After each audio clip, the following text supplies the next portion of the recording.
All right, ladies and gentlemen, I've got to lead with some heavy news. Andy has been exposed as a hypocrite because here's what happens. See, when we've pressed record, he's all laughing and positive and nice. But right before we went on, he looked at me and he said, "You're a manatee with clown makeup." That's what he said. and to which Izzy said, "What? That was rude." Yeah, I said that was rude. And to which Andy said, "What?" Nah. Exactly. and then so you can see, I mean, Jesus would confront this. And so I feel very good. Ladies and gentlemen, good morning, good afternoon, good evening. Wherever you are, hello. If you're working out, please work out for me. I hope I get some credit for this. If you're driving, keep your eyes open and your hands at 10 and 2 at all time. And if you're roaming around the house, I'm sorry. We've got part 3 of why people are leaving the church, but we haven't. So we've spent a couple of episodes kind of going through this this article written a couple of years ago, and just reacting to it more or less. And we've gotten feedback that's like yes, and other feedback that's like, well, my church is awesome. And okay, we're not speaking about your church. We're just talking about the church in America.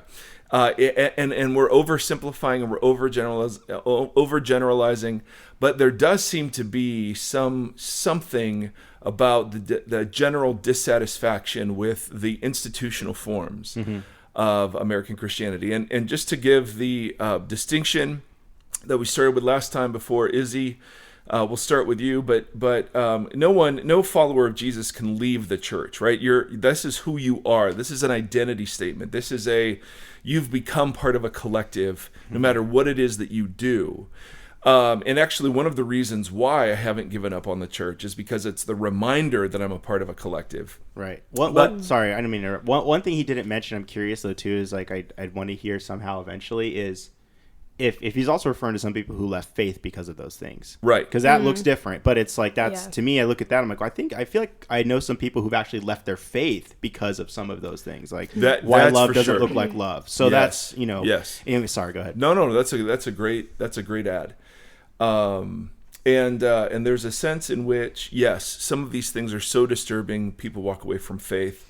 For other people, it's, no, I'm still a fan of Jesus, I just don't like the institutional church. So that's why I keep saying, if you're a follower of Jesus, you can't leave the church, you just leave the expressions, the visible expressions of it. And so we've spent a couple of episodes specifically, but I really think the tenor of our podcast has just been saying, there's some things that have been lying dormant. There's some things that have been neglected. There's some things that maybe we've lost the plot on. And so we felt like we wanted to do an episode. Well, the three of us are all working for a church, and I have no desire to do anything but that. And so I just thought it would be interesting. Here's Izzy representing 20s. I'm representing 30s. Andy's representing the 40s. Late 40s. And it would just be interesting to hear kind of those different perspectives. So, Izzy, in light of even the stories that you refused to share on the other episode that I've still not forgotten that you refused to share, why still be apart? A few different reasons, but first I'll kind of just give you a little bit of like personal background with first the of church. Of all, what shirt are you wearing today? It's an Aristocats shirt. Right, and it's not a big deal. And what's your cat's name? Norman. No. Yeah, my cat's name is Norman. Oh, who's Croissant? That's my dog. Oh. Yeah. Okay, way to give the cat the normal name and the dog. I had the cat first. The insulting name. I got weird after the cat, and then I just loved food. Cats do that. Yeah. Yeah. Okay, go ahead. Anyways, okay. So, I worked at a church for a while and got very, very battered and bruised, and ended up leaving and moving out here. This is very short summarized version. The battered and bruised part was it specific to you? Was it because of the culture that was created? What was the deal? It was both. It was a lot about like the culture and the structure of how it was set up and how a lot of other people were treated and how my friends were treated, but also me personally had a lot of things happen very felt very like emotionally abused, you know, and just ended up being like, you know what, I got to get out of here. And I was 17 and I was just like, I can't deal with this. Right. So it was like 20 years ago. Yeah, exactly. Izzy's 20, which just makes me sick. Yeah. She Anyway. could be my daughter. Yeah, I could. So I moved out to California, away from my parents. I was alone and I was like, you know what? I'm just kind of done with like, I don't want to find another church, because everyone was like, oh, where are you going to go to church out there? And I was like, yeah, I don't know. There aren't any. Kind of, there's nowhere out here. It's weird. So I just kind of didn't really actively look for anything, but it was really complicated because I was working at different churches, coming in as a guest worship leader, and because I do music for a living. So it was like very confusing for me to mix like work and serving, if you will, and just kind of, I didn't know how to feel about that. And I was like, well, I'm going to church all the time. I just play different places. So I didn't want to like, you know, I don't know. I didn't have like a community of people though. Right. So for like a year and a half, I just did that and just felt comfortable and whatever. And then it wasn't until I started playing at Vox and then kind of like meeting all of you guys and having people that actually cared about me. It's shocking. They actually like cared about what happened to me and how I felt and how I was doing. And that really opened my eyes to like, oh man, I've never actually had this like real authentic relationships with people. Not that I just work with, but that I can like be in this community with and like be challenged with. I've been challenged like every day. I'm constantly put in uncomfortable situations that makes me grow. And because you work with Andy. Yeah, no, it's true. And I love it. And I've feel like I've had so much more healing through all of this like bitterness that I didn't even know that I still had, but only because I've been around a lot of people that actually are like there for me. And that has made me realize like, man, this is why I want to stay, because I want to be able to find people that I can be that for, you know? I didn't realize, I had no idea what you were going to share. So thank you for the pub on our sweet church. But what was it that even kept you open to the possibility? So had you not had a financial interest for that year and a half of leading worship in churches, would you have? Yeah. I would have come because I had friends tell me about it. Like, okay. But so I was like gonna come anyways, but I didn't know if it had like started yet, but I'd heard about it. So once I got the call, like, oh, we need a worship leader, I was like, oh my gosh, perfect. 2 birds, 1 stone. Great.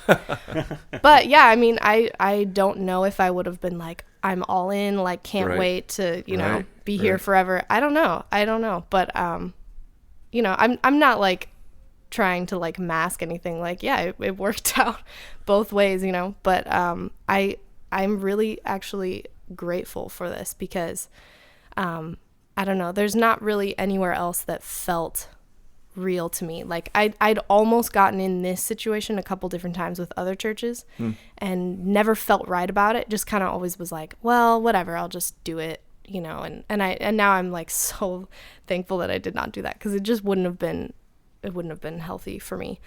But another reason why I am still here and still love it is because of the ability to be able to worship with a group of people together. Like I love that. That's so thrilling to me, to get to like explore different worship expressions together and like not be a loner, you know, because I can worship by myself and pray and be still and, you know, do all that stuff. I can sing a song by myself and worship, and it's different though when you're together and learning and growing together. And so that's why I keep coming back. No, you know? That's so good.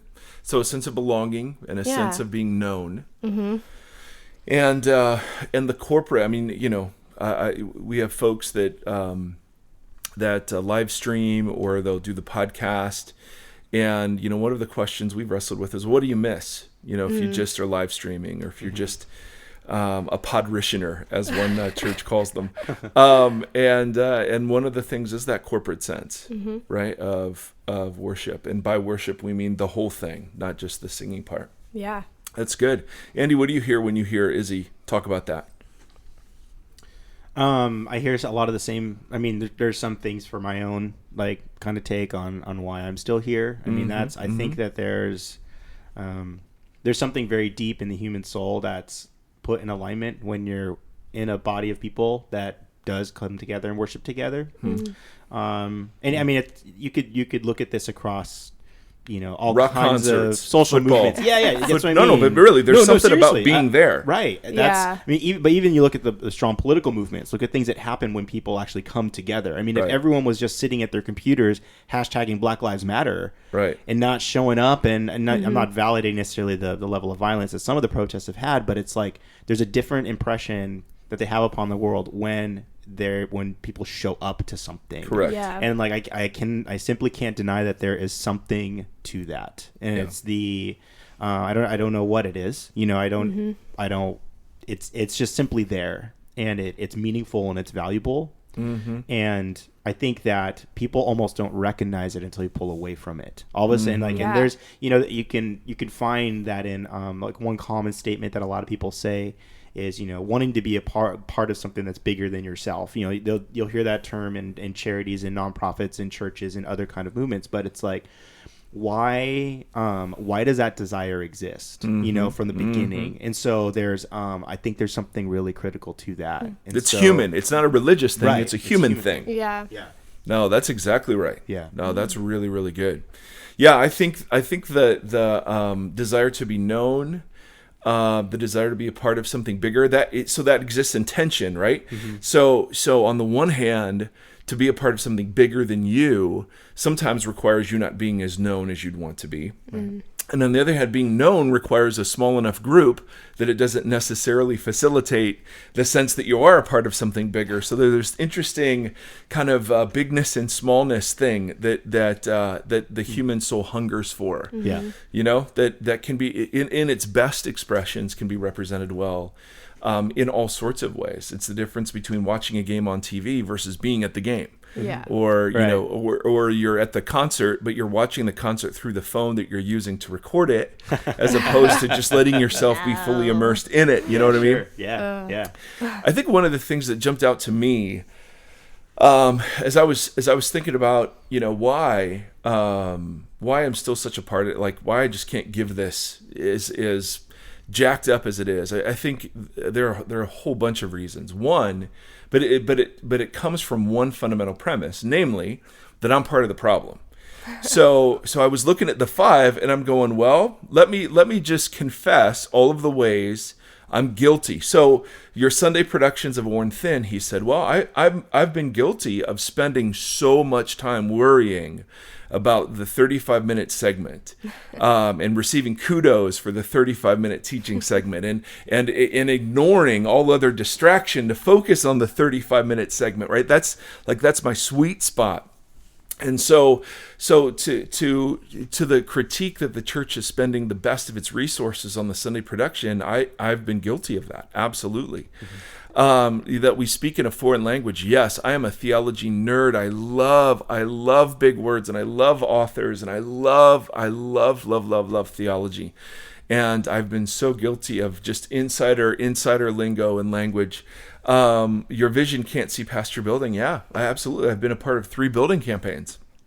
And I think there are times that is a very legitimate expression of the desire to make room for the world, and the desire to partner with the world, and the desire to partner with God in his mission for the world. And I think other times those are expressions of just the desire to be large and the ego that goes with that. You choose lousy battles, you bet. You bet. Have I done that? And then your love doesn't look like love. And that's obviously the one I'm still working on, right? The love of enemy, the love of the critics, the love of those who've hurt you in the church. I had a situation where I was in proximity to somebody who I just cannot, I'm still very angry at, and it was just so funny what my whole body did. I just had to go sit down and pray, and I'm like, and the last podcast, kept coming to mind, of love you, love, and so I'm sitting there going, So the big thing is, if the church is going to kick out all the hypocrites, then I've got to go. If I'm welcome, then that means we have to welcome all the other hypocrites too, right? Because I'm a part of this thing. So to me, that was a very humbling exercise going through these, and yes, banging away at the American church. And I think there's some really valid critique in here, but also realizing, man, there's critique in me, right? There's this whole way of doing church that we've just kind of fallen into, that is the franchise model, and it's the bigger is better, and it's and still, I mean, if Vox blew up, if it blew up for the right reasons with the right people, I'd love it. And so what's changed isn't whether or not it would be cool to have a large thing. It's why you would want, if it's people coming to Christ or people investigating Jesus, or then great. If it's just Christians from other places, then you're like, it doesn't seem like worth dying for. You know what I mean? Yeah. So Izzy, part of what I hear is part of the repentance of, particularly for your generation, part of the repentance of my generation and other generations towards your generation is just a simple acknowledgement that there have been instances, more than a few, where we've really missed the boat. And you'll have your turn to miss the boat. But we've missed it in a lot of ways. And so just the simple owning of, oh man, I'm guilty of all this stuff. I mean, hello, chief of sinners right here. And I think the thing that, that brings me some sort of comfort is that the early church is kind of idolized, but it was so messed up, man. The more I read the book of Acts, the more I read some of the early New Testament letters to churches. I mean, these were crazy kids. These were crazy kids. And I'm like, okay. So thank you. God still works in weakness. And how do we know? Because here we are. Yeah. Right. So, to me, that was like a massive, a point of conviction. And then I started wondering, okay, but why am I still so passionate about it? And I somebody forwarded me an article from Relevant Magazine, which, if you're called Relevant Magazine, I'm already out, I guess. But this guy was why I'm still part of a church. He had this really good line. He said, the church will be reformed by those inside, not by those outside. By those who stay, not by those who leave. Yeah. And I was like, whoa. Which is part of the reason why we wanted to try something like Vox, right? Was that Jesus didn't just critique, but he created an alternative.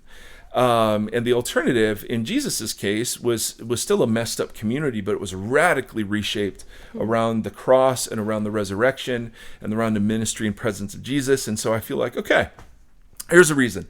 For me, and I'm just going to punch through a list, and then I'd love to hear your thoughts on this. There's still so much good being done. I mean, for every horror story, and there are so many, there are all the stories that we never hear about, right? The widows being cared for, the orphans being adopted out of the foster care system, or orphanages around the world, the families that have adopted kids with Down syndrome because of a kid that they meet, and they realize, these kids are in institutions around the world, and the tutoring that gets done, the massive amount of charity. I mean, you just go, it would be interesting to if you pulled back all the influence of Jesus followers, in the same way, the African American community was saying, hey, just don't show up to work this past Monday, and see, what the impact would be. It'd be interesting if all the Jesus followers just said, okay, we're not going to follow for a week or a month or whatever. And I think we'd realize, man, there's a lot that's good that God is doing. And it's a credit to him that he can use folks like us. Do you agree with that? Yeah, totally. And I love this. And it's going back, Andy, to really what you were both saying. I need to be reminded I'm not the center of the universe. So we spend our whole weeks kind of with our agendas and our platforms and my social media, and you're kind of in this, you can create a vacuum even though you're around all kinds of people. Right. And to be in a room with people you didn't choose, to be in a room with people of all shapes and sizes and all colors and all backgrounds and all sexual orientations and all political affiliations and economic statuses, or a collection of people that has nothing in common except allegiance or curiosity about Jesus, right? Yeah. There's something about that. Yeah. That even in its mundaneness, even in its ordinariness, even in its just kind of weirdness, there's something about it that is formative and shaping, where I just go, I'd miss that. If I didn't have that, I would miss that, because too much of life can be spent in an echo chamber, right? I only listen, I only follow the voices that I like, I only listen to the voices that agree, I only watch the entertainment I want, I'm only around the people, except, maybe at work or at school, but I don't have to have deep relationships, I'm only around the people that are like me. Here is an instance where no. You're participating in something Paul calls the new humanity, right? The new humanity is when people who have nothing in common except something about this Jesus gather together. It's not when there's a bunch of married couples together, or not when a bunch of single people are together, or not when a bunch of college students are together. That's not the new humanity. The new humanity is when it transcends all of that, all of the divisions, all of the ways that society marks us, judges us, labels us, categorizes us. All of those are eradicated in this Jesus. Well, that becomes a place where we have to practice that, because that's so foreign. I have to practice sitting there, turning off the judgment mechanism and saying, this is part of the family, right? Mm-hmm. It's like your Thanksgiving dinner. It's family. It's my family. I didn't choose this, but there's something about it. That's a really good. Yeah, that's a good point. Funny. Now, there are times when family's abusive and you need to go find a new one. Yeah. Mm-hmm. There are times when families can get so toxic that you can no longer participate. So I'm not talking about church abuse. We've talked about spiritual abuse for like 4 or 5 podcasts. I'm talking about the normal kind of participation. Like, why do I still think it's worth it? Even if all that list and other things are true, even with all the abuse, even with all the scandal, all the hypocrisy, why is it still worth it? That's a big one for me, is because there's something about sitting at Thanksgiving. And there's something about gathering around the table with people that you would never choose to be with, that is so formative in our sort of rugged, individualist, consumeristic age. Andy, you're thoughtful. Yeah, like it's interesting, like, because you look at a job, let's take a. I just got an email. I think in a common, let's say like a commonplace like fast food joint, right? Yes. It might attract a socioeconomic crowd that is, from a lot of different places, different backgrounds and diversity. See, I can't say the same thing for like business, right? So, but in this case, I can say I've walked into plenty of McDonald's and it's like, boom, there's a lot of diversity here, right? Yes. See, there, it's like going to a job where that diversity does exist, very similar to how it might exist in a church. The agenda to be at the job is you're getting a paycheck. Like, you're there and like you don't even need to enter into the curiosity of why someone else is there. It's answered for you. Well, they work here. Like, they're going to get a paycheck at the end of this thing. That's right. Whereas in a church, it's like it being among a people like that demands curiosity and calls people into a level of humanity that just isn't really compared to in other places. Like, you can't show like that. And this is another massive church irony is people who come to church to get fed, right? Well, it's like not everyone comes to church and gets fed or even knows how to say that. They're like, I'm not even experiencing the same thing you are. And how that's been like kind of, turned into a language is beyond me.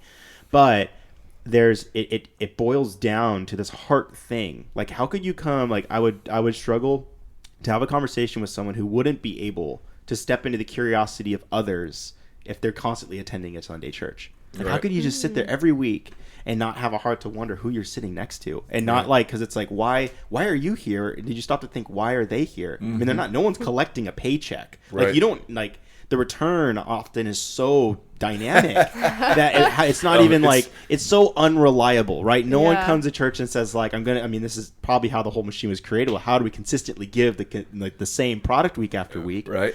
But from someone sitting in the seat, it's so undependable. Like, you just can't come and expect the same thing every time. So it demands something so much deeper for all of us, Right. like, coming to something like that. So Right. that Yes. I think is absolutely fascinating. Yeah, one of the things I put that's related to this, but I put it as a separate point, is that I need to learn to love. I need to learn to submit. I need to learn to commit. And I need to learn how to be okay in the midst of weird. And I can only do that in the midst of difference, not sameness. Yeah. Yeah. And I'm so in charge of my life that there has to be an expression of me not in chargeness. And even though I am the team leader at Vox, that position is almost meaningless because of how many people have input in the thing. And so you're constantly I shouldn't say everybody else, but I am constantly being called into question about, okay, what's my preference? What's non-preference? It's just like, it's the practice for what God intends for you as a human person, right? And you can't do it. And that's where Jesus's point was. If you just love those who love you, well, what's that? Yeah. It doesn't take any practice. That's natural. Yeah. So to me, the consistent submission and weird and reconciling, and somebody was offended because I said this thing and I think it's so dumb, but I need to listen. And there's just that whole thing that is so formative and soul shaping for me. It almost it's become, there's this phrase called a spiritual discipline, which is like, a physical discipline. With practice, you were able to do things you wouldn't normally be able to do. So if you want to run a marathon, you don't just run a marathon, you train. Right. So spiritual disciplines are ways that you train. So for me, church has become one of those. Like the attendance with the people, that corporate gathering is a spiritual discipline. It's not something I always get something out of, right? It's something, there's some sort of allegiance that's pulled out of me in the midst of it. Izzy, what do you think when you hear all this? I think the uncomfortable has become such a like beautiful thing. Like I've noticed that in myself, just being around a lot of people that I would not normally hang out with, or like that have kind of ruffled my feathers a little bit. And then I've kind of, God has really been like working on me to be like, no, calm down, Right. And I think God does some really incredible, miraculous things when you're put in uncomfortable situations. And I've grown so much just in like the size of my heart, for people. I feel like that I'm really challenged in those things. And I've just seen God work so much through that diversity, and when people like come together consistently and just be like, you know what, we're gonna put our differences aside. Well, I guess not really. I guess come together with our differences. That's right. And That's like, right. That's right. Good. Really do things. Yeah. But isn't that interesting that it's not the allure of polish, or excellence? It's the allure of ordinary and mundane and weird. Yeah, when we let our walls down is when, like, we really connect with each other. And which is so surprising to me that I, like, am thriving off of this, because I'm so weird and, like, awkward and introverted, and I don't love being around, like, a lot of different people that I don't know. And that's been so crazy to me to, like, be like, oh my gosh, I actually love this. I had no idea. Yeah. Wow, people. Crazy. We've probably hosted, what would you say, Andy, over the last 3 months, maybe 200 people over here? Yeah. At the Vox World headquarters. And every single time it's tiring, but every single time it's fascinating and beautiful. Yeah. Because you're like, whoa, all these stories and all these prequels and all this pain and all this joy and all this talent and all this giftedness. And disappointment. It's absolutely staggering. Yeah. It's absolutely staggering. So I'm totally with you. Yeah. Totally with you on that, Izzy. And that's why you're a cat. Because that's the perfect animal for you. Yeah. No. Because cats don't run in herds. No. But yet they love being part of families. Yeah. I don't know if that's true. No, it is. I don't know if that's true. Oh, well, someone's going to tweet that.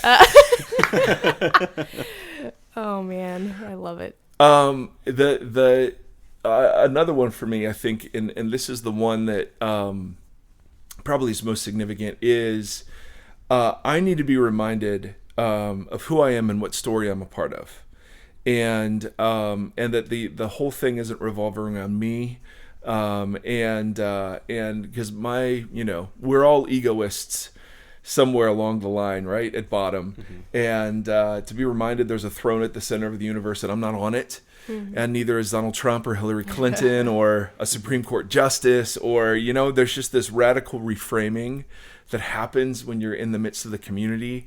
And the scriptures, of course, call that worship. Worship isn't singing, it's reorienting. And it's the resurrendering, it's the re-embracing, it's the reopening up. It's all of those sort of heart things that matter so much to us. But I think Jesus is uniquely present among his people. Right, so when he talks about church discipline, and not church discipline, it was more conflict management between disciples. He says, whenever 2 or 3 gather, there I am. There I am. And Paul's even invoking the presence of Jesus in church situations. So I think there's something, like we miss a bit of Jesus.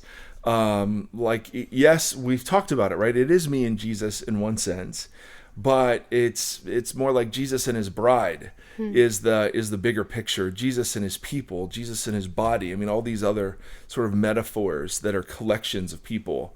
And so there's a very Jesus reason why I can't give up on the church. I get to know him differently when I see him be so nice to other people that I think either don't deserve it, or look how jacked up they are, or look how jacked up I am, and whatever else.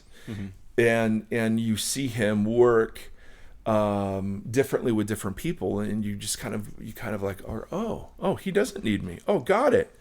This is really good. So I kind of think it's a very interesting conversation about, okay, let's say every critique is true. I'm still going. I'm still a part of it. I still can't give it up. Now, what about you, Andy Bear? What was your story coming to this? So I guess I could say when I was, similar age, like 17. Like when you were in your 30s. I was in my third, which equivalates to dog year 30s.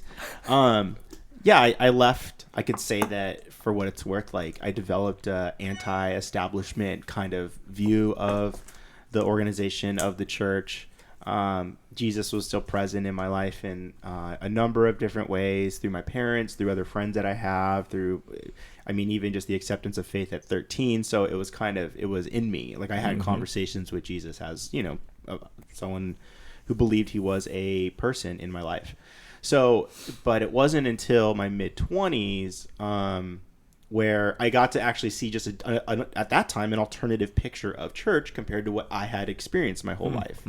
Now, moreover, I don't really hold. There's 2 things I hold responsible for. Like the poor experience I had was probably the system in which existed that kind of said, here's what church looks like, and then individual relationships in the process of people in that church that I was hurt by. So I was hurt by a lot of hypocrisy, things that was like, well, if this person's like this, then how is this Jesus? And so I just that pushed me away from being a part of, some form of a collective.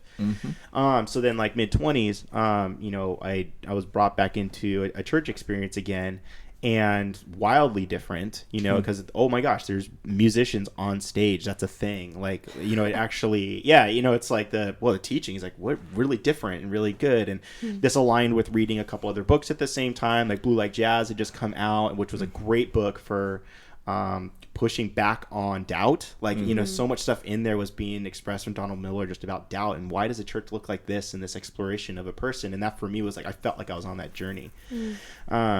But it's what I came to realize eventually was I had to forgive all the weird ways the church was trying to reach me throughout the years. Like the organization itself did care about me. It's just that how that was played out and done just wasn't effective.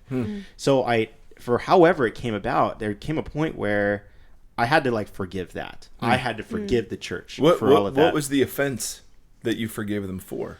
Not knowing you well enough to reach you? Not Like, what was it? Yeah, partly feeling like I didn't belong. I mean, I was a part of a church that wasn't very artistic and creative and that sort of thing. So it didn't value that. Yeah, it didn't. Like, I didn't find personal value in being a part of that particular people collective. So, but because of that, I then assimilated that belonging to the entire church establishment body as a whole. Like, Right. I don't think that church people... So that was on you. Yeah, that was on me. Like, Yeah. I convinced myself that I didn't belong among church type of people. Right, right. So it wasn't until that to where then I started just meeting a lot of other friends, and the kinds of conversations I was able to start having about what Christianity was and who Jesus was, that I suddenly realized, I'm actually able to have very open and honest conversations about this type of thing. And so I realized, man, this is on me.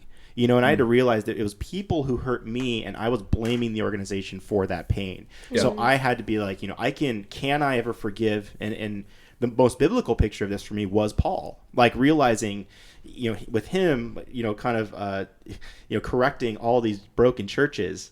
It's kind of like, well, he didn't run away. He didn't go find a new spot to then build a church and then suddenly say, well, this is how it's supposed to be done. Here's the perfect version of what Jesus intended. Now everyone look at them. Right. That wasn't his mission. Right. It was the constant commitment to him being in the lives of those people in churches and traveling through those things that was like, we're going to work this out. Right. So I didn't see a solution for me to leave the church. For me, the solution became to go farther into it. It's like, wow. To your point, if I was going to be... I couldn't be a part of a solution if I wasn't a part of the problem. So it's admitting that I was a part of the problem of being someone sitting in there blaming the church for all of its mistakes it had done. Right. But it's like, but yet I'm not willing to jump in and try to help. Well, and can I jump in real quick, yep. Andy? I mean, just because that's such a, there is much made about the commitment phobic nature of American society. Yeah. Right. We're just scared to commit to things. Mm-hmm.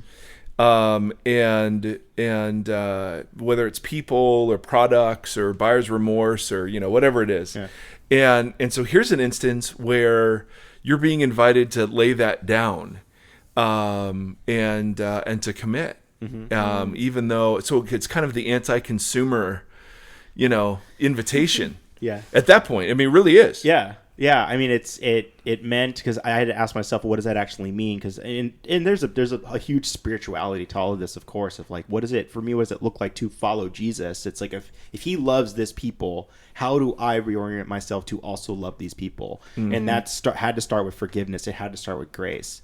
And it had to start with having a much broader understanding of the dynamic of people that come into a room. So I can't just import my very individual worldview upon these people and expect them to worship the same way, to do church the same way, to all this. I mean, it really, like, the more I've been in this, the more beautiful have I seen, like, all the different colors of what the church actually looks like, just the different forms of expression, traditional, contemporary. I mean, it's like, to me, I'm like, listen, we spend a lot of time, coming at a lot of the big mistakes the church has made, and they've had huge ramifications on people, and we see in the public space how much people are standing against that. Totally validated.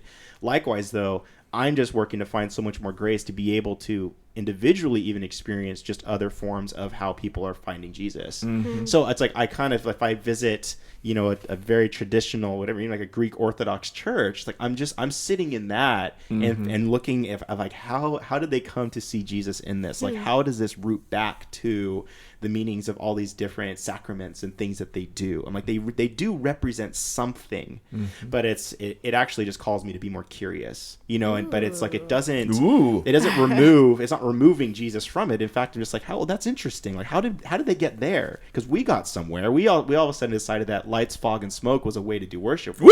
It's like, so it's like, how can I even then come and attack that when it's like, well, we're equally indicted by all the weird ways we've done it too. So to me, that's maybe just a positioning kind of thing where I am now. But it's, so even the funny thing is, even while we started this podcast and coming even to starting Vox, like, I even wasn't personally sold on the idea of even starting a church. Like, I was, I see that, because I was still wrestling with, like, I don't know what it looks like. I mean, and I'm saying that even just to start another church or to do that, I'm like, I don't even know. If I was someone to ask me, how would you start a church? I don't think I would have articulated it the same way we started Vox Community. I mean, now I might say this so far, what it's looking like. I'm like, yeah, this is something. But I also validate people who see what I struggle with is then people who do things out of negative reactionary things, very oppositional kind of thinking, like say, no, you're just supposed to do church in a home. Like that's really what it's supposed to look like. And I push back on that too. Like, I don't know. Is there good things to that? Sure. But I can't, the second that it turns into this prescriptive. It's prescriptive. Then that's where I push back. But I truly did, I think, find that I was able to see myself more, like by being a part of a body of people. It's easier you said this kind of, it's so comfortable for us to sit in our own ivory tower somewhere behind a computer and be anonymous, right? But then you live in the tension of never being known. And you only get known by the things that you say. But there's something different when you sit in a room with people, like whether it's 5 people, 10 people, 20 or 300, and you see people's faces and you have conversations with them. I deeply believe that God intended our design, all of our senses, and whoever we are, even for the way Adam and Eve were created, there is something valuable in one-to-one human experience that transcends whatever we decide to do as an American progressive culture that makes connectivity completely technologicalized. Right. I always think the alternative to that is going to be real conversations and real relationships. So it's like in a church body, that is still this traditional human organic occurrence that I just don't think can be resembled otherwise. Okay, hold on. Izzy's going nuts over here with jazz hands. What's going on? I just think you're on fire today. I really love everything that you're saying. It's like, yes. Keep going. Please don't stop. Wow. So, yeah. I mean, this was even like last week was an interesting conversation just about what worship looks like. You know, we were, we had our friend come and do worship for us as a guest, and Izzy was out. And yeah, it was a different experience than what we'd usually offer at church. We got some feedback on, it felt really churchy. It's like, well, you're in a church, so, it's kind of too easy to compare, I guess. Good. But I know what they're saying. I mean, it felt like a very contemporary expression of what a lot of like mega churches kind of do and feel like as far as the worship voice and styles of song and all of that. And my answer to all of that is like, listen, I think it's far more important for us to understand a broad dynamic of what's available and how people worship, because the biggest mistake I would want to make is show people worship and they believe that's the only one way to do it. Like, I think that's like the biggest mistake. You would not want to make that mistake. I would not want to make that mistake. Yes. Yeah. And it's like, I'm far more okay with us doing things different from now and then, and only 20% of the room just lights up because like, whoa, I used to be into this kind of thing and now I'm here. Like, I mean, right. It's like someone it's like if we decided to do a scripture reading and then someone was like, well, that used to be a part of this old traditional church that I got super hurt by, so now I'm unhappy with you guys because you did that one thing. It's just like, but to me, that's exactly that goes back to the heart of like what I shared in the beginning. Those are people issues. And it's like that's the stuff that you have to call into forgiveness. Like, what's the conversation that needs to have so that thing can be forgiven? Because I don't think the objective act of that worship is the criminal. So. Wow. Dang. Well, folks, see you next week. Good night. So I just want to be a part of the change. That's why I'm still here. Yeah. And your big fat paycheck. I mean, let's not downplay that. Deny that. I know. I've just been feeding. I've been trying to cut off and tie a lot of it over to the right campaign. But yes, I don't know the right campaign. The Republican side. The conservative. Yes. Oh, of course. That's why our giving's down. Yeah. So we'd love to hear your thoughts. We've heard from some of you about why it is you've left. I would love to hear from some of you about why it is you stayed. Even in the midst of all the craziness that the church is, there's a deeply theological point about why God uses imperfect people. And we hinted at it kind of the first podcast of the series. Paul even wrote to a church in Corinth, and he said, not many of you, think about what you were when you were called to Jesus. Not many of you were noble. Not many of you were wise. I'm extemporaneously paraphrasing. Not many of you were rich. Not many of you were powerful. Not many of you were awesome. Why does God do that? Well, he loves choosing the foolish things to shame the wise, and the weak things to shame the strong, and the things that are not to shame the things that are. I mean, there's a sense in which God has always preferred to work with weakness and brokenness rather than strength and human glory. And well, to that end, he's got plenty to work with. So we'd love to hear from you. If you'd be willing to share with us a bit. I think our next podcast needs to be on, all right, so if you've been hurt by the church, how do you re-engage? And because I've got some thoughts on what it looks like to forgive, and that doesn't mean you forget. What it looks like to reconcile, what it looks like to lower expectations. The surest thing to kill your experience of church community is expecting too much out of it. So if you put things on the church that you don't put on other places, that's going to be a problem. Yeah. And so I want to talk a lot about that, and in kind of the ways in which current American expressions of church really encourage people or force people into passivity. As if the church, that was the job, was to do the ministry and the work and the initiative, for the folks. And people just come and kind of passively consume and observe. So that lowering that expectation, I think, is central to kind of re-engaging the church community. So anyway, this was all just food for thought. Would love to hear your story. For those of you who've been hurt, man, we get it. We absolutely get it. And we don't blame you for wandering. We don't blame you for running away. We don't blame you for not coming back. We still think there's something to it, and or else we wouldn't be doing this.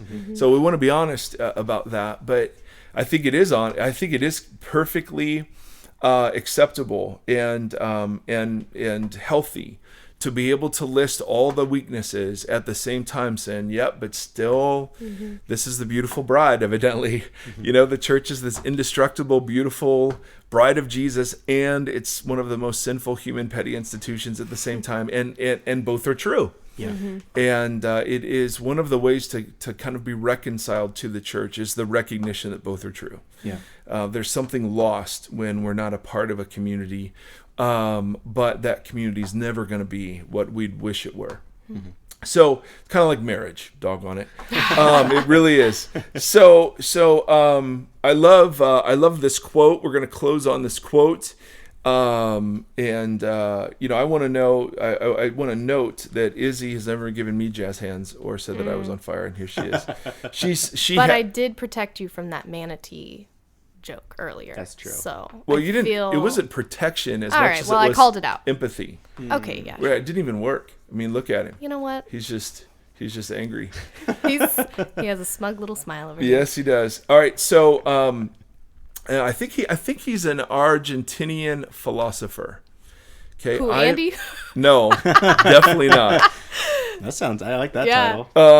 Ivan Illich was once asked, and this is my favorite quote. This is like, what is the most revolutionary way to change society? Is it violent revolution or gradual reform? He gave a careful answer. He said, neither. If you want to change society, then you must tell an alternative story. Ooh. And so what the church does in the Eucharist, the Lord's Supper, and the songs that it sings, the prayers that it prays, the ancient book that it reads and studies, is it's telling an alternative story. And because we're immersed in this one. And so there's something to that, I think. So would love your thoughts, would love your feedback. As always, we're on Twitter, Facebook, voxpodcast.com. Is that live? It's there. Okay. Yeah, it's there. It's there, which means what? If I type it in there, will something appear? Oh yeah. Oh yeah. So it is there. The site's live. I'm still working out little things here. We're not. It's kind of like we're pre-open. A soft open. open. We're soft opened. Okay. Yeah. But Subversive Kingdom is going to go away. That's going to go away. Okay. Right.